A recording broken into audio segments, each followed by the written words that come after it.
Hey, I'm Paul from Contact Renovations and the host of the Art of Renovation Live. If you need some advice about how to lay out your new kitchen, check out this episode where I talk to Gerry from Iconic Cabinets. We discuss all the different options for layouts. If you'd like more videos, check out our YouTube channel. We can talk a bit about some of the features within and things to consider when designing your kitchen. And this, I guess you'd consider this a galley kitchen. Well, I guess kind of a semi-galley. Yeah, semi-galley. Yeah. Yeah.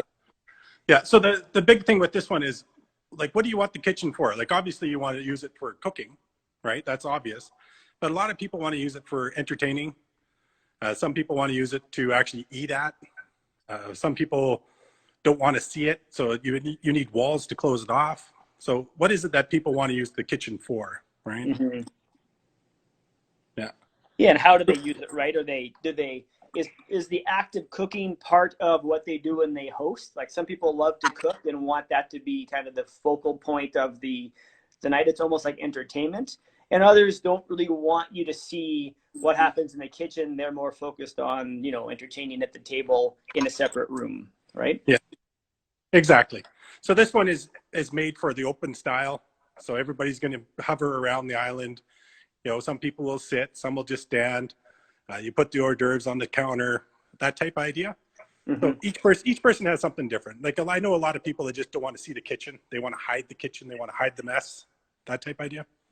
This one's not for that. This is all for a show.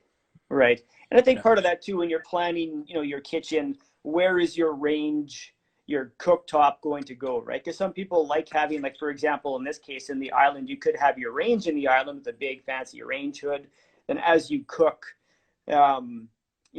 that would be part of the entertainment, right? Others prefer not to. They just would serve on that surface. This one's got the sink, which again is a practical place to put it. And I guess that's part of how they came up with that design. Yeah. I like the little butler's kitchen back there. Yeah, this is actually made for baking. If you notice, the countertop is two different heights, right? So it's lower if you actually do baking, so you can actually roll the bread out and stuff like that. Mm-hmm. Yeah, that would certainly help someone's back, right? I mean, if you're trying to get leverage on something, whatever your workstation's at, if the countertop's too high, it can be a bit of a challenge for sure. Absolutely.